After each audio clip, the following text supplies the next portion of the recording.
suspect! Coming to get you, Bobber. Wolfman's got Nards!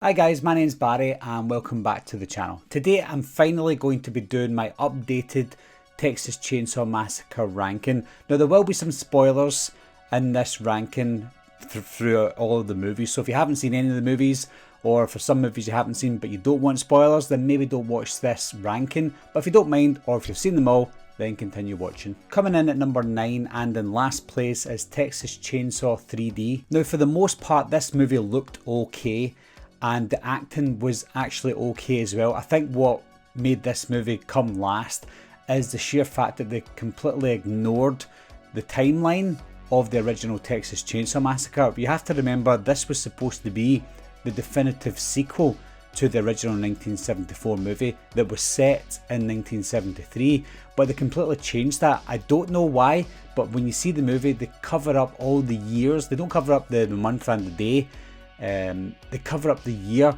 to justify the ages of the people in this movie. For example, Heather, the main character, is supposed to be in her late 30s coming up for 40, but they try and explain that away without telling you the year of the movie, and that took me right out of the film because what I was watching was not too bad, but then when we get to Leatherface, I didn't like Leatherface in this one. We felt too sorry for Leatherface. He became part of the family of Heather, and I didn't like Heather by the end of the movie either because she went from being this person who's scared of Leatherface to actually caring for him within the space of a night, with all her friends dying as well. So I think the movie felt too far-fetched even for a Texas Chainsaw movie, therefore it's last place. And at number 8 is Leatherface from 2017. Now it's kind of contradicting myself because I think the problem with the Texas Chainsaw Massacre movies is they're all too similar to each other, whereas Leatherface was completely different to all of the other Texas Chainsaw movies, but for some reason it didn't work.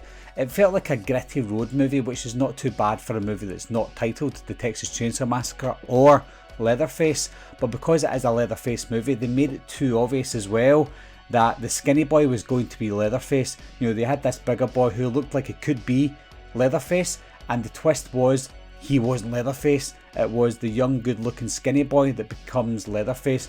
Again, they're trying to make it a direct prequel to the original movie, but they completely disregard everything about what we loved about the original, and again therefore that's why this is one of the last ones on the list. Now this could have been last place. Texas Chainsaw 3D and Leatherface change around now and again for me, but I've cemented it in at number 8. And at number 7 is the return of the Texas Chainsaw Massacre, or Texas Chainsaw Massacre The Next Generation, depending on which country you're from. This comes in at number 7. Now this one was dead last for quite a while for me at times, obviously before 3D and Leatherface came out, but there's something about this one, although it's still one of the last ones on the list, there's something about this one that I liked. I think the aesthetic of this film is decent, the cinematography is actually decent as well, the acting is completely kooky, and the whole storyline of the family dynamic is way off what I was expecting this movie to be or should have been, especially after what we got with the movie previously. But just like all the other Texas Chainsaw Massacre movies, they don't really tie into each of the films. They're almost their own movie, and this is a prime example. It feels like its own movie with a different script and a different storyline. The best thing about this one was obviously Matthew McConaughey, but even him couldn't save the entire movie. And in fact, Matthew McConaughey and Renee Zellweger, they wanted to distance themselves from this film because their careers were picking up in the mid-90s and they didn't want to be associated with something like this. And I can see their point, but even now, it has a bit of a charm to it now. It's still a bad movie, of course, but it has a bit of a charm to it, and it's not the worst in the franchise. And at number 6 is Texas Chainsaw Massacre from 2022. I feel like I have to say the years because most of them have the same title. But yes, the newest Netflix movie comes in at number 6. Now this doesn't mean it's a bad film, but it also doesn't mean it's a good film. I did say that in my review. I'm still split in the middle here because on one hand, it's not the worst Texas Chainsaw ever made. And on the other hand, it's nowhere near the best Texas Chainsaw ever made. The best thing about this film was Leatherface. He was by far the best thing about it. The storyline was very weak. It felt like it tried to copy too many aspects of different parts of the Texas Chainsaw movies. Tonally, this film was nothing like the original, and I did say it disrespected the original in terms of the tone, but it doesn't mean I hated it. It just doesn't follow the original movie, which is annoying because again, this is supposed to be another direct sequel to the original classic from 1974, but when they bring this one out, it's completely different to what made the original a great movie. Now, I do, and I've said this before, I've always complained for some of the movies in this, or even higher than this movie on the list, that we don't get enough Leatherface, and sometimes when we do get the Leatherface, he's not great. And then when we get a movie that does have a great Leatherface and he's front and centre, I'm still not loving the movie because they're not giving us what I want. There's some movies that have got a great story but very little Leatherface. And like this one, we have some movies that have a great Leatherface but very little story, and that's where this one comes in. That's why it's 6th place, because it's not quite great and it's not quite bad. And then number 5 is the Texas Chainsaw Massacre Part 2. Just like Netflix's Texas Chainsaw, this one was tonally different and completely disrespects the original. However, that was the intention of the director, and we have to remember that the director was Tobe Hooper, who directed the original movie, so he has the rights to do what he wants with the characters and the story. Doesn't mean we have to like it, but he can still do what he wants. That was his movie, that was his baby, and that was his direction. The direction he went in wasn't the direction I would have went in. I would have kept it more shocking for its time, and I know that it was a kind of FU to the MPAA and the BBFC because they completely cut the original movie to shreds when it first came out.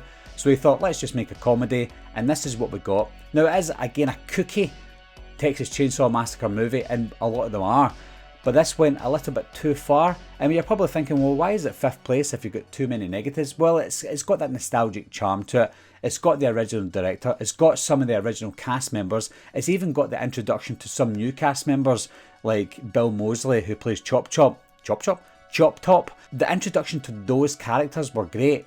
You've even got Dennis Hopper in it, who was fantastic. So all the characters that they're bringing into this movie added to this crazy movie. The kills were great, the look and the feel of this movie was great. It just didn't feel or look like the original movie, but it was still a decent film, and I think over the years I've gotten to appreciate this movie more. I think back in the day when I first watched this movie, it was dead last. I even liked The Next Generation more than this one, but it's grown on me because I respect and appreciate what Tobe Hooper was trying to do. And then number 4 is Leatherface, the Texas Chainsaw Massacre Part 3. Now this one is probably in terms of the script, it's not the worst script, but it's maybe the most boring and the least happens in this one. But because it went back to basics after Part 2, it went that scary route again.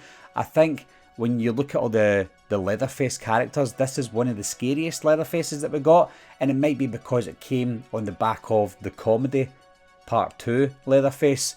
So I don't know if maybe that's why this movie's maybe higher on the list than I thought it would be, but tonally it went back to the original. It was a darker movie. The family dynamic was more believable but scary at the same time. We had that kind of cannibalistic feeling about it, that when these people are getting captured in the middle of nowhere, we felt for them, we could feel the dread in them. There's not much I can say about this one other than the fact that I would watch this one more than some of the previous movies that are lower on the list. The funny thing is, the new movie, the Texas Chainsaw Massacre 2022, I would maybe go back and watch that one before I watch Part 3. But I already think to myself that Part 3 is just the more enjoyable, more professional looking movie. And then number 3 is the Texas Chainsaw Massacre from 1974. Yes, the original Texas Chainsaw Massacre is not number 1 on my list. It doesn't even make number 2 on my list. It doesn't mean I hate this movie. Of course it is a great movie. It's a classic movie. Does it stand the test of time? I think it does in some way. You know, it's still got that shock factor. The look and the feel of this movie is something that is never going to be able to be replicated anytime in the future unless somebody does something intentionally like that.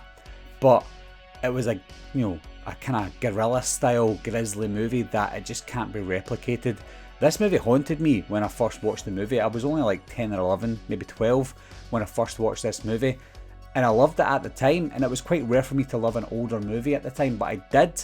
And even to this day, I still absolutely adore the Texas Chainsaw Massacre. It is a classic.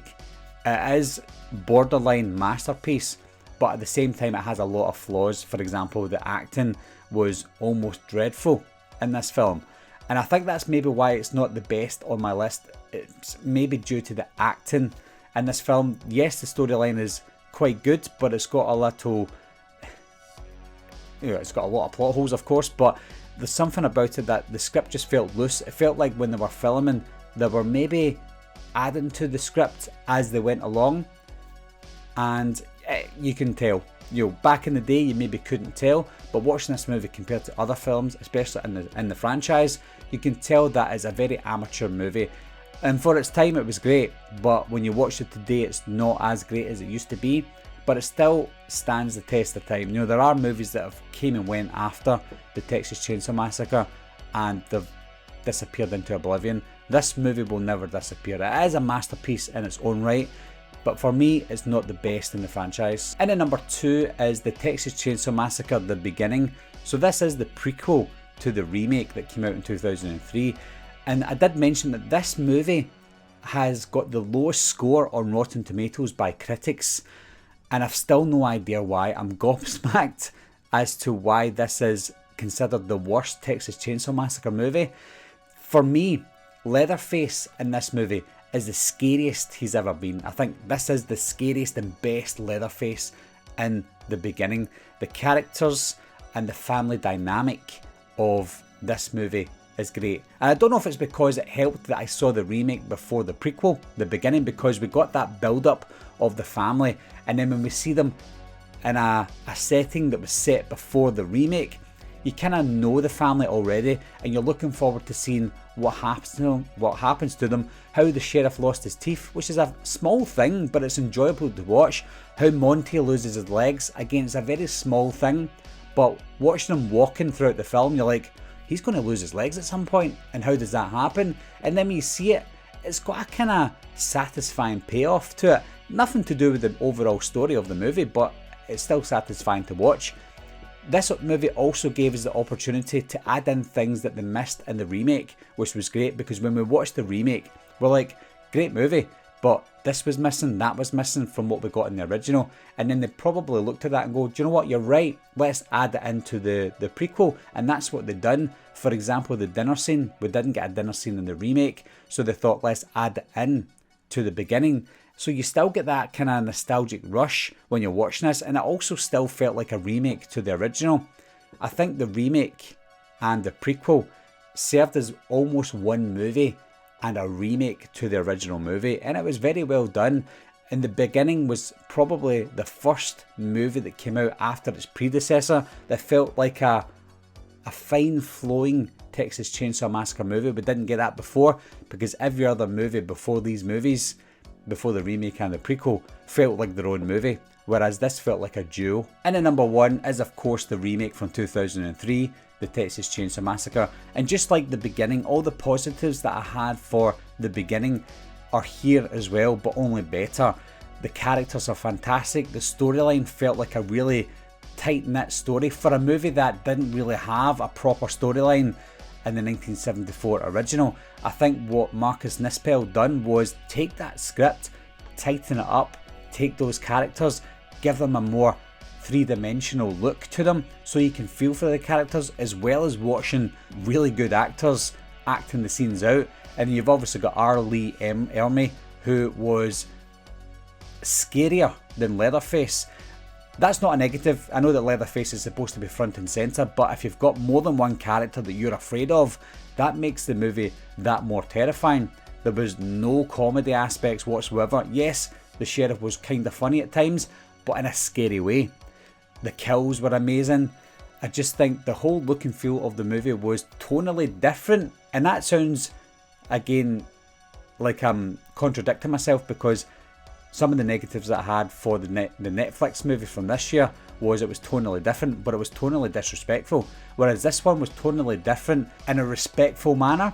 They wanted to do a remake, but not make it the exact same identical movie to the original. So tonally they had to make it different, but everything else was there. The family dynamic was there, the shock value was there. For a 2003 movie, you felt like nothing could shock you, but in 2003 when this movie came out, I was shocked. It was a great movie. One of the most shocking things about it was it beat the original, in my opinion. It beat the original. I always liked the remake better than the original.